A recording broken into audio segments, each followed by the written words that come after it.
en que resuelven y otorgan una medida de seguridad. La primera de esas medidas es la regulada en la literal A, vamos a ir en orden, y corresponde a ordenar al presunto agresor que salga inmediatamente de la residencia común. Si se resiste, se utilizará la fuerza pública.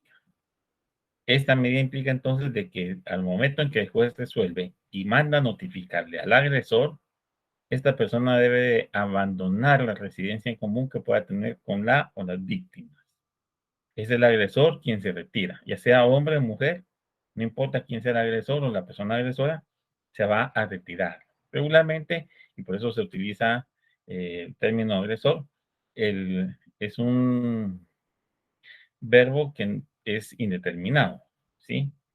Pero es una persona agresora la que puede ser responsable de esto y si en todo caso la persona al momento de ser notificada no quiere salir de la residencia, puede utilizarse la fuerza pública, es decir, Policía Nacional Civil, con el uso de la fuerza, porque la ley le otorga esa facultad, saca a la persona agresora del inmueble para que se retire del mismo.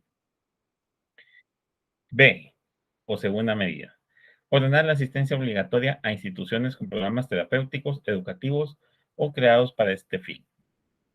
Recordemos que muchas veces la violencia es una conducta aprendida. Entonces, lo que se busca con este tipo de remisiones o de asistencia obligatoria a este tipo de programas es que la persona agresora sea educada, o sea, sea enseñada de que en algún momento lo que está haciendo o su conducta es negativa, es mala. Entonces se le educa, se le da terapia para que con el tratamiento especializado que se le pueda brindar en estas situaciones, la persona cambie su conducta, cambie su actuar para evitar hechos posteriores que puedan no solo incurrir en violencia intrafamiliar, sino posiblemente también en algún delito. C. Ordenar el allanamiento de la morada cuando por violencia intrafamiliar se arriesgue gravemente la integridad física, sexual, psicológica o patrimonial de cualquiera de sus habitantes. Tenemos conocimiento de esa situación que ocurre en ese hogar, el juez recibe la denuncia que interpuso cualquier persona y sabe que la persona agresora no va a salir tan fácil. Entonces, ¿qué va a hacer? Va a decretar, va a ordenar el allanamiento para que los elementos de la Policía Nacional Civil, en el uso de la fuerza, ingresen al inmueble y saquen a la persona agresora. Porque ahí hay situaciones en que al momento de ser notificado, la persona agresora se resiste a salir. Y si él está dentro y los policías están afuera, los policías no pueden entrar si no tienen esa orden de allanamiento. Entonces, el juez, previendo esa situación, puede, al momento de mandar a notificar las medidas, ordenarle el allanamiento para que elementos de Policía Nacional Civil ingresen, si es necesario, con el uso de la fuerza, al inmueble para poder extraer del mismo a la persona agresora. Esto, cuando ven ustedes, se arriesga gravemente la salud física o integridad física, sexual, patrimonial y psicológica, que son las cuatro modalidades que afecta esa violencia intrafamiliar, pero tiene que existir alguna circunstancia que la haga más gravosa o más riesgosa de padecer un riesgo. Si son hechos de solo palabra o alguna cuestión así que no implica mayor situación, que de conformidad con los hechos denunciados no se puede establecer esa gravedad, después puede ser que tampoco ordene el allanamiento. Recuerden, estas medidas se pueden aplicar todas las que establece el artículo 7, que son como 11 medidas, si no estoy mal, o solo aplicar algunas de ellas. Siguiente. D. Prohibir que se introduzca en el inmueble, ¿sí? O en la casa de habitación, o se mantengan en ellas armas cuando estas son utilizadas para intimidar, amenazar o causar daño a alguna de las personas integrantes del grupo familiar. Si yo soy una persona que porta arma de fuego, que tengo un arma de fuego en mi residencia y la utilizo para intimidar a mis víctimas, el juez puede prohibir que el arma de fuego se mantenga en ese inmueble. Es decir, hay que sacarla de esa habitación. Si fuera el caso y no existe forma de que la persona agresora la pueda llevar con él porque no tiene una aportación, sino solo una tenencia o incluso ni una tenencia, puede ordenar el decomiso de las armas que se encuentren en posesión de la persona agresora, aun cuando éste tenga licencia. Imagínense si no tiene y tiene armas en la casa, como la Constitución lo ampara, en algún momento el juez puede decir, bueno, entonces ordeno el decomiso del arma de fuego que esta persona tiene en su inmueble. ¿Y por qué va a ordenar el decomiso? Para tenerla en un resguardo e impedir que la persona agresora, que ya fue expulsada de ese inmueble y que fue notificada de una medida de seguridad, pueda utilizar esa arma, que la pueda aportar, no solo para prevenir un daño con la familia o con el núcleo familiar, sino que también para evitar que esta persona pueda cometer algún otro ilícito. F. Suspenderle provisionalmente al presunto agresor la guarda y custodia de sus hijos e hijas menores de edad. Estas tres que vamos a ver van muy relacionadas. G. Ordenar al presunto agresor a abstenerse de interferir en cualquier forma en el ejercicio de la guarda, crianza y educación de sus hijos e hijas. Y H. Suspenderle al presunto agresor el derecho a visitar a sus hijos e hijas en caso de agresión sexual contra menores de edad. Vean ustedes cómo son de parecidas esas medidas porque suspenden, prohíbe o le ordena a la persona agresora que se abstenga no solo de tener la guardia y custodia, sino que de no interferir en la educación de sus hijos o en la formación de sus hijos, ni mucho menos visitarlos si la conducta denunciada puede ser constitutiva de una violencia intrafamiliar de índole sexual o física.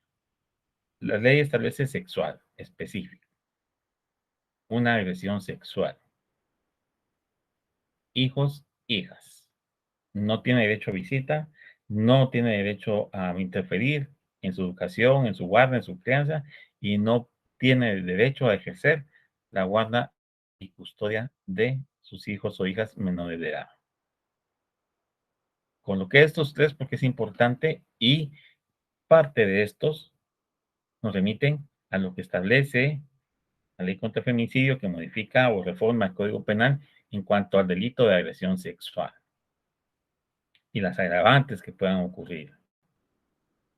Entonces, esta ley, que es de 1982, si ustedes no recuerdan mal, fue un gran paso hace 40 años para que lo que casi 20, 25 años después vino a ser la ley contra el femicidio, porque de ahí se desarrolló. Ya creo que la veremos la otra semana a grandes rasgos, algunas similitudes que tiene la ley contra el femicidio, pero que derivan de esta norma que estamos estudiando en esta clase. Como les indiqué, pues también hay otras medidas que la misma ley otorga en su artículo 7. Pero, ¿cómo se realiza el trámite para el otorgamiento o la imposición de esas medidas y que la ley denomina como medidas de seguridad? Porque así establece el artículo 7, medidas de seguridad. Pero, ¿qué hago? Presenté la denuncia. Ya sabemos que la denuncia puede ser verbal o escrita. Esa denuncia verbal o escrita puede llevar el auxilio de abogada o de abogado. Pero, ¿qué pasa? Con el simple hecho de haber presentado la denuncia, el juez va a resolver, va a imponer medidas del artículo 7, va a imponer también las del artículo 88 que establece el Código Penal. ¿Y cuáles son esas medidas que otorga el 88? Para eso vamos a responder entonces primero las medidas del 88 y después vamos a ver cómo se realiza el trámite atendiendo a la ley de protección intrafamiliar. La ley objeto de estudio, es decir, la de prevención, la ley para prevenir, sancionar y erradicar la violencia intrafamiliar, regula que esa normativa se aplicará sin perjuicio de las medidas que contempla el artículo 88 del Código Penal. Sin embargo, al darle ustedes lectura a esta norma, pueden verificar que regula el artículo 88, claro, una serie de medidas de seguridad que pueden imponerse. Y dentro de ellas tenemos el internamiento en establecimiento público, psiquiátrico, una libertad vigilada, prohibición de concurrir a determinados lugares, como reglas de abstención o de seguridad que pueden aplicarse como lo establece la ley para prevenir, sancionar y erradicar la violencia intrafamiliar. Pero o sea que se pueden imponer en ese momento, las podemos otorgar como jueces a primera petición, o se necesita de un procedimiento o alguna circunstancia para hacerlo, algún trámite específico. No obstante, lo que se estipula en dicha ley, tenemos que darle lectura completa al capítulo donde se establece esa normativa. Para ello, debemos también el artículo 84 como norma principal del Código Penal en cuanto a que el mismo establece que no se decretarán medidas de seguridad sin disposición legal que las establezca expresamente. Es decir, no se puede imponer una medida a criterio o a la libertad, a la libre voluntad del juez. El juez va a poner las medidas decretadas tanto en el artículo 7 como en el artículo 88 del Código Penal, ni fuera de los casos previstos en la ley. Es decir, va a establecer esas medidas o imponerlas derivado de una denuncia de violencia intrafamiliar o, como lo veremos en el caso del artículo 88, derivado de una situación específica. Entonces nos surge una tercera interrogante. ¿Puede entonces, como medida cautelar o medida de seguridad, el juez de familia o juez de penal imponer, derivada de esa denuncia, esa medida del Código Penal? La respuesta es muy simple. El juez, ni el juez penal, ni el juez de familia puede imponer esas medidas del artículo 88 del Código Penal, al menos no en ese momento por parte de un juez penal. Un juez de familia lo sacamos momentáneamente de esto que vamos a hablar y solo nos vamos a centrar en el juez penal o en un juicio penal, en un proceso penal.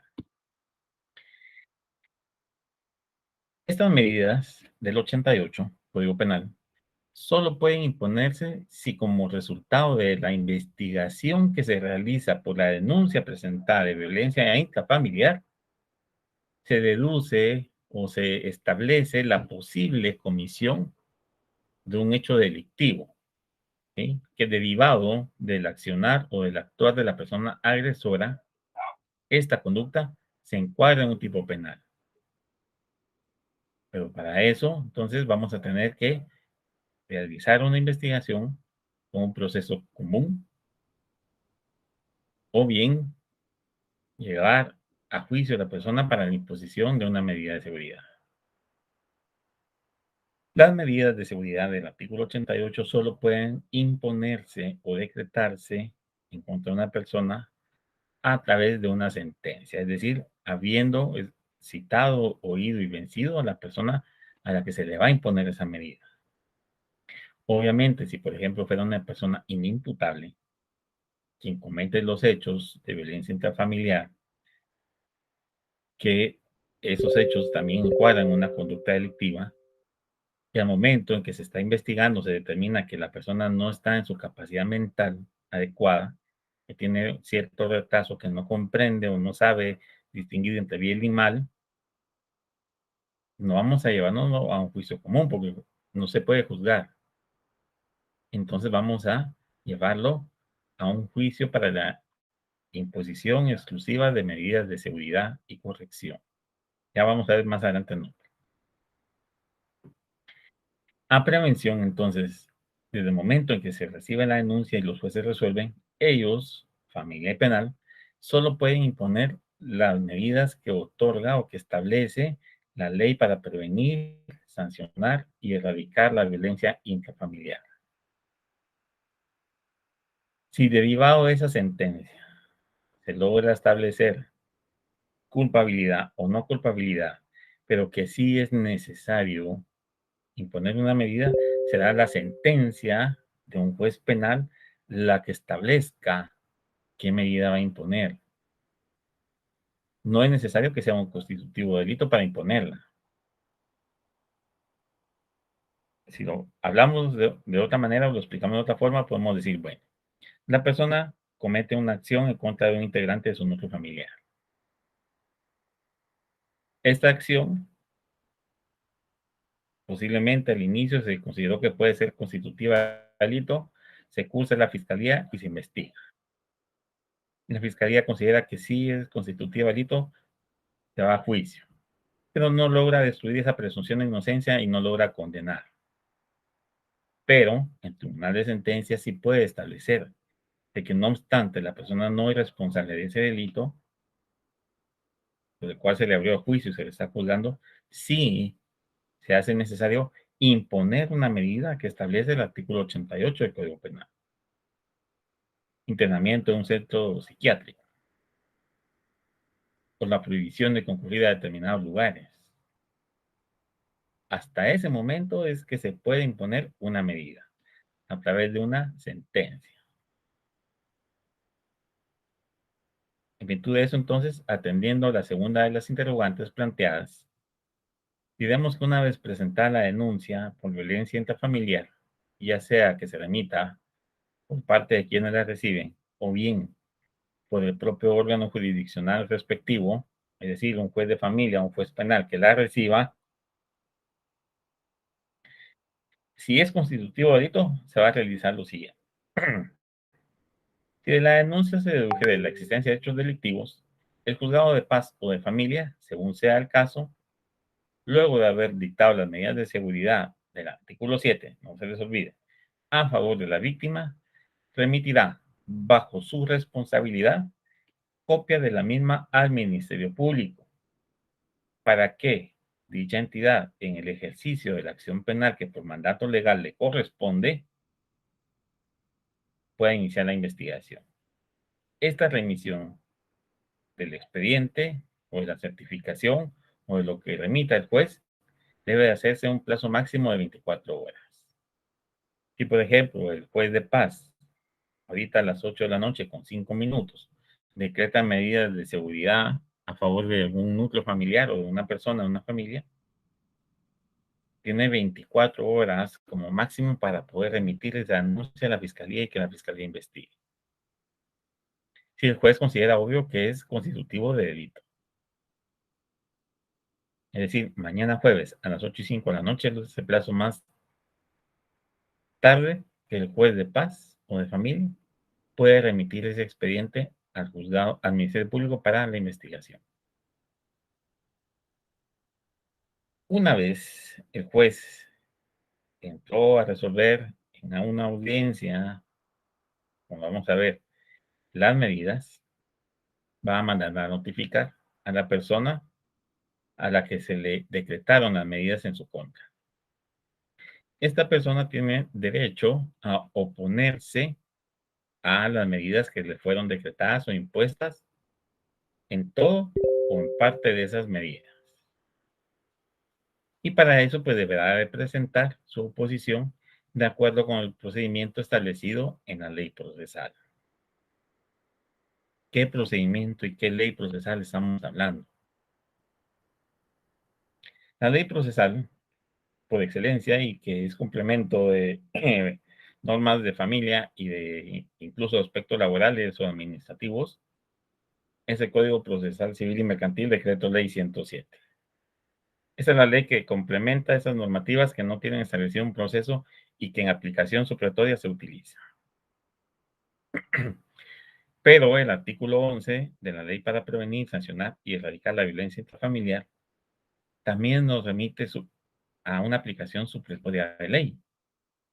Si ustedes dan lectura a ese artículo en este momento, se van a percatar de que nos remite a que se puede aplicar, mientras no contraría el texto de esa norma, la ley del organismo judicial.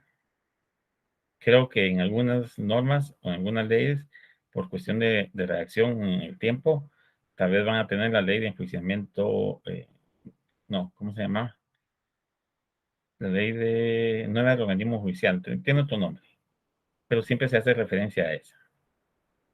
Esa ley es específica del actuar de los órganos jurisdiccionales, es decir, todos los juzgados tienen que cumplir con lo que se preceptúa en esa ley en cuanto a la función que corresponde, por ejemplo, jueces de paz, jueces de distancia, cómo se tramita un incidente o cuáles son las causales de una recusación, de una excusa.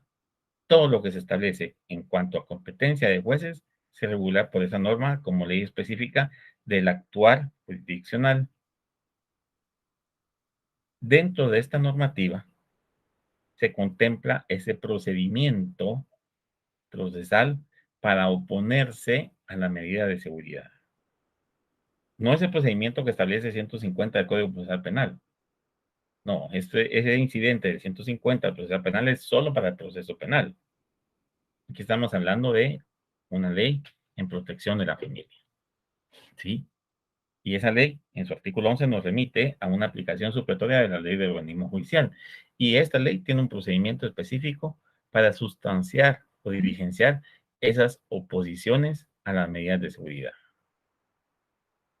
Y la misma establece que se utiliza ese procedimiento para la sustanciación de aquellas cuestiones accesorias que sobrevengan y se promuevan con ocasión de un proceso y que no tengan señalado por ley procedimiento alguno, los que se tramitarán como incidente. Un incidente no es un proceso principal, se deriva o se diligencia o se sustancia porque depende de una cuestión y este es algo accesorio. ¿De qué es accesorio el incidente de oposición a las medidas de seguridad? De la denuncia de violencia intrafamiliar que se tramita en un juez de paz penal o un juez de familia. Ese es el principal, ese es lo que motiva todo. Y el incidente que es accesorio, porque no surge por sí solo, sino que surge de haber notificado una medida, es el que se utiliza conforme a la ley de organismo judicial. Y en la ley, el incidente está regulado en los artículos 138 o 140. ¿Cómo vamos a oponernos entonces a esa medida? Pues vamos a presentar, ya seamos nosotros los notificados o los denunciados o un abogado que estamos asesorando a nuestro cliente que se va a oponer, vamos a presentar un incidente de oposición en contra de las medidas de seguridad decretadas. Así lo vamos a denominar. Incidente de oposición en contra de las medidas de seguridad decretadas. Para eso, entonces, desde el momento en que el juez resuelve las medidas y nos va a mandar a notificar, nos va a dar el plazo de 2 días para podernos oponer. Es decir, si nos notifican ahorita, hoy miércoles a las 8:10 de la noche, tenemos para el día viernes a las 8:10 de la noche para poder presentar ese incidente. Recuerden que para este tiempo o para este tipo de diligencias no hay días y horas hábiles. Todos los días son hábiles, todas las horas son hábiles. ¿Por qué? Porque hay jueces de paz de turno que pueden conocer las medidas, la denuncia, perdón, otorgar medidas y mandar a notificar. Porque la violencia intrafamiliar no ocurre solo de 8 a 4 de lunes a viernes. No, mucha ocurre en la noche, fines de semana, que es cuando las personas agresoras tienden a ingerir algún tipo de bebida o sustancia tóxica que les altera su estado de conciencia y que les permite más fácil cometer ese tipo de cuestiones.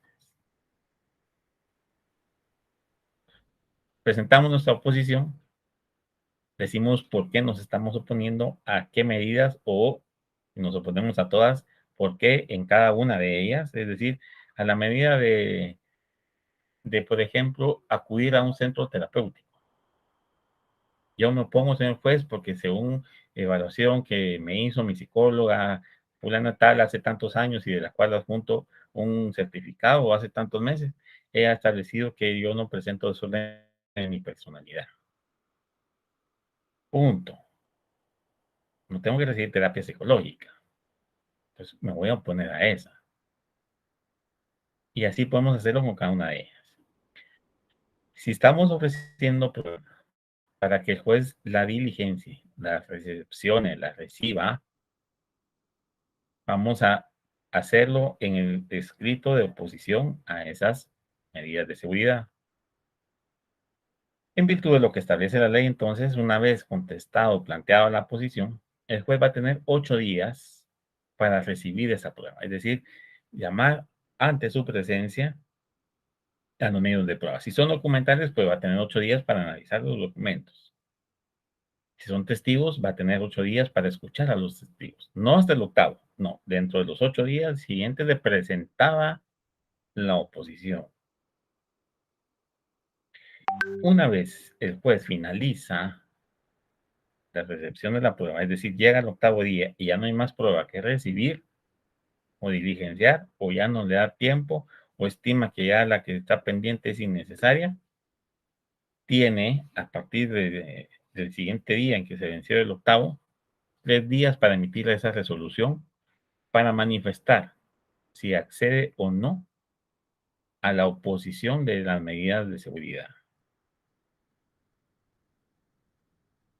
Eso cuando es un incidente sin audiencia.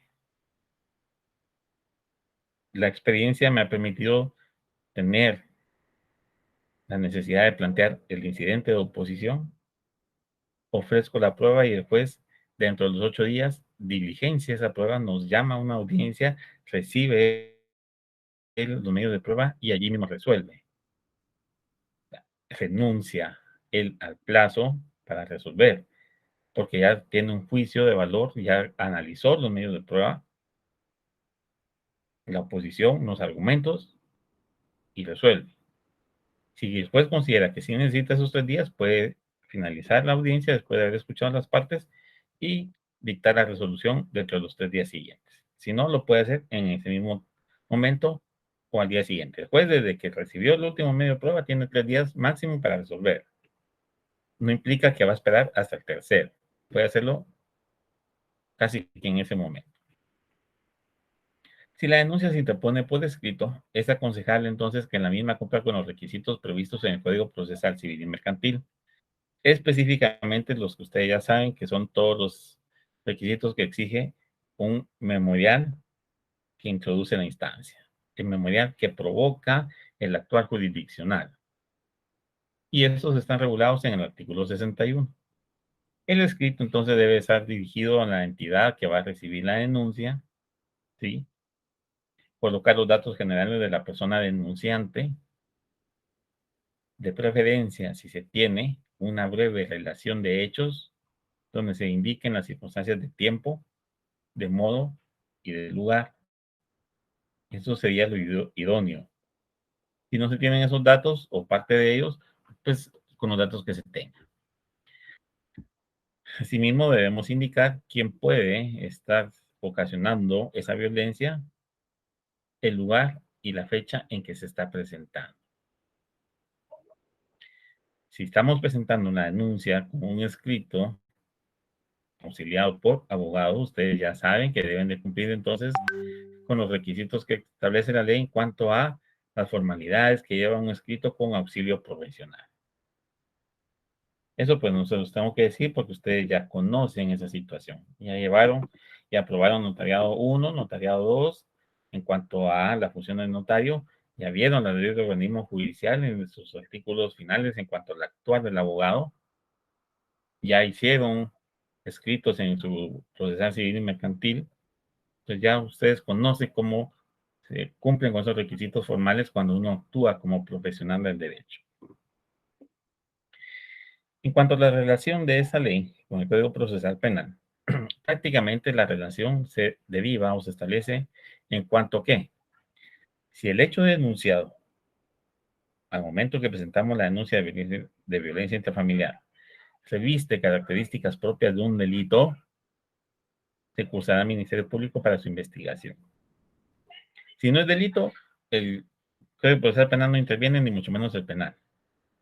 Si es delito, ya interviene el procesal penal, interviene la fiscalía, ya encuadramos esa conducta en un tipo del Código Penal o de alguna ley penal especial.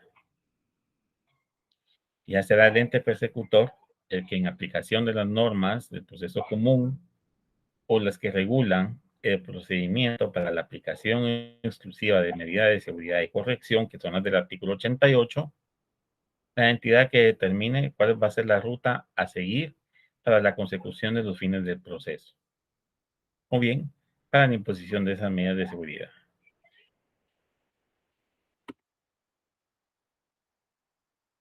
La Corte Suprema de Justicia creó, a través del Acuerdo 28-2014, el Juzgado de Primera Instancia de Familia con competencia específica para la protección en materia de violencia intrafamiliar.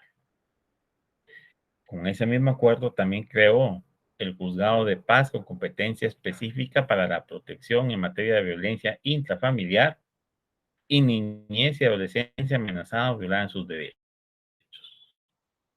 Son dos órganos jurisdiccionales que existen desde el año 2014, situados en el municipio y departamento de Guatemala, con competencia para conocer las zonas del municipio de Guatemala, excepto las zonas rojas. El acuerdo establece con claridad cuáles son los lugares que no conoce ese juzgado. Ambos juzgados, si ven ustedes, tienen competencia específica para la protección en materia de violencia intrafamiliar, pero el juez de paz le agrega una materia más: niñez y adolescencia amenazada o violada en sus derechos. Las medidas de seguridad, de abrigo, de protección hacia la niñez y adolescencia las conoce y las puede otorgar el juez de paz. El juez de familia no lo tiene, por lo menos no este específico, el que funciona en el municipio y departamento de Guatemala. No hay, según el acuerdo, otros juzgados, por ejemplo, en Quetzaltenango, en Retaluleu, ¿sí? Entonces, regularmente los jueces de paz son los que tienen esa competencia mixta. Por ejemplo, Zacatepec, que es el juzgado de paz, conoce el juzgado de paz civil y familia. Vean ustedes qué complejo. Y en algunos otros va a conocer de niñez y adolescencia. No conoce el de Antigua, el de Zacatepeques, que están en Antigua, porque en Zacatepeques hay un juzgado para la niñez y adolescencia amenazado, violan sus derechos y en conflicto con la ley penal.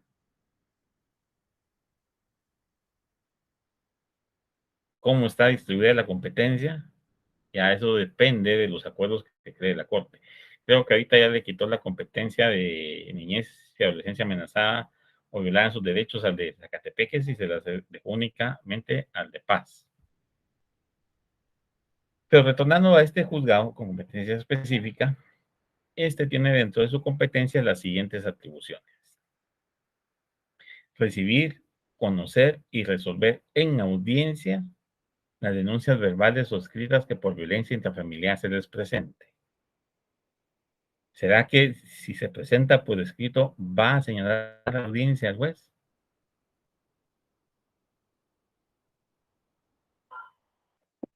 Pregunta que les dejo para que ustedes se den a la tarea de investigar un poco y profundizar en este tema.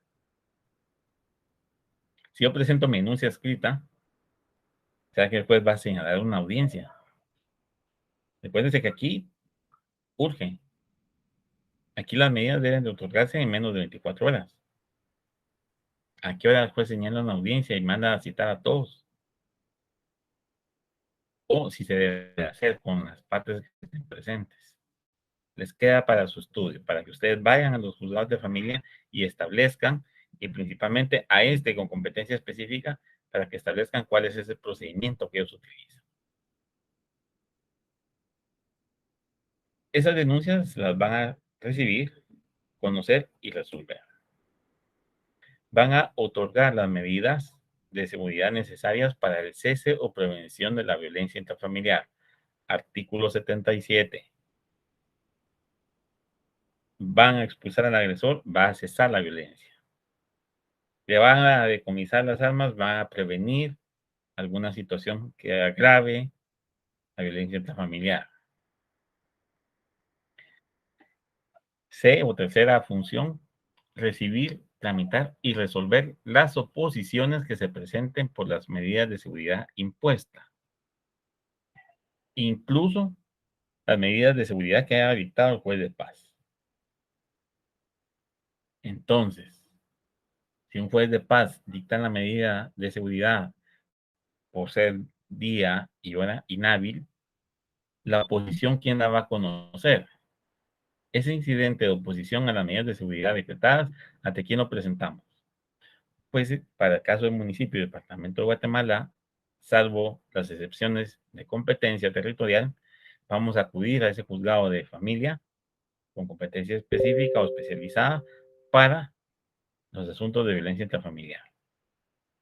Si es en el otro departamento, Chimaltenango, Escuintla, vamos a acudir al juzgado que nos decretó la medida, a menos que el juez, por ejemplo, el juez de paz, establezca que por razón de competencia de prevención conoció él, pero que el proceso será remitido al juez de familia. Entonces, nuestra solicitud ya la presentamos ante el juez de familia.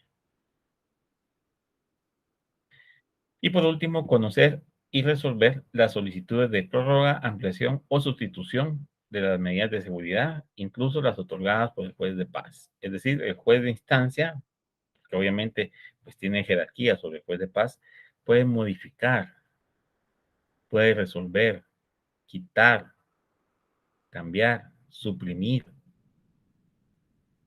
cualquiera de las medidas que el juez de paz haya dado, incluso quitar las que el juez de paz dio e imponer unas distintas. Si lo vemos con números, el juez de paz puso 4, pero el juez de instancia no le parece. Las deja sin efecto e impone nuevas. ¿Sí? Porque el juez considera que los hechos pueden haber cambiado, porque el peligro desapareció, o porque el peligro se agravó, las puede cambiar. Y en cuanto a los juzgados de paz, estos van a ser competentes para conocer de los asuntos siguientes. Aquí lo vamos a dividir en dos situaciones. La primera, en materia de violencia intrafamiliar, que también va a recibir, conocer y resolver las denuncias verbales o escritas que se presenten por hechos de violencia intrafamiliar. Aquí al juez de paz ya no le dice que debe resolverla en audiencia, en este, porque en la segunda función sí se lo establece. Otorgar en audiencia las medidas de seguridad necesarias. Segunda pregunta que les queda. Si el juez de paz, pónganse ustedes en el papel de juez de paz, reciben la denuncia, la deben de conocer y resolver. ¿Van a señalar audiencia para otorgar las medidas?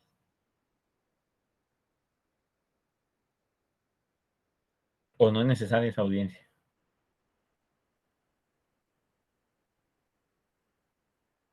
¿En qué casos se puede dar esa audiencia? ¿Y en qué casos no, si es que fuera el caso? Ya sí, no, o es mixta y por qué, para cada una de esas interrogantes. Segunda pregunta que les queda de tarea para que ustedes puedan averiguar cómo es. Entonces, en audiencia, según lo que establece el acuerdo, va a otorgar las medidas de seguridad necesarias para el cese y prevención de los actos de violencia intrafamiliar. Eso es en cuanto a materia de violencia intrafamiliar con el juez de paz, con competencia específica para esto. Y la segunda, ya para ir finalizando la clase el día de hoy, que es en materia de niñez y adolescencia amenazada o violada en sus derechos. El juez va a recibir, conocer y resolver a prevención las solicitudes de medidas de protección conforme nos regula el artículo 103, inciso A, de la Ley de Protección Integral de la Niñez y la Adolescencia. Aquí ya el juez de paz aplica, hace uso de la norma denominada Ley de Protección Integral de la Niñez y Adolescencia y en su artículo 103, inciso A, que establece las medidas, va a poder aplicarlas. Los juzgados de paz antes indicados, entonces, deberán a la primera hora hábil del día siguiente remitir el expediente al Centro de Servicios Auxiliares de Familia. Eso para el caso, ya dijimos, del municipio y departamento de Guatemala.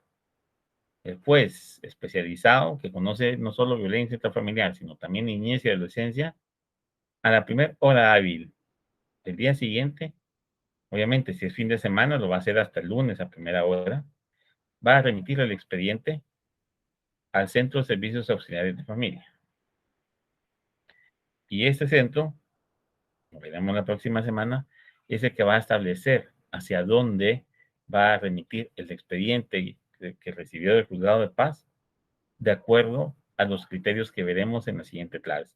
Hasta acá, hasta lo que estamos viendo ahorita, entra su examen. Más allá de, ya será para el segundo parcial. Por favor, jóvenes, entonces, reitero la información que les di al inicio. La próxima semana es su primer examen parcial. No tenemos clase. La clase es hasta dentro de 15 días. Corresponde a semana 7. Esa semana 7 va de la mano con la ley para prevenir, sancionar y erradicar la violencia intrafamiliar.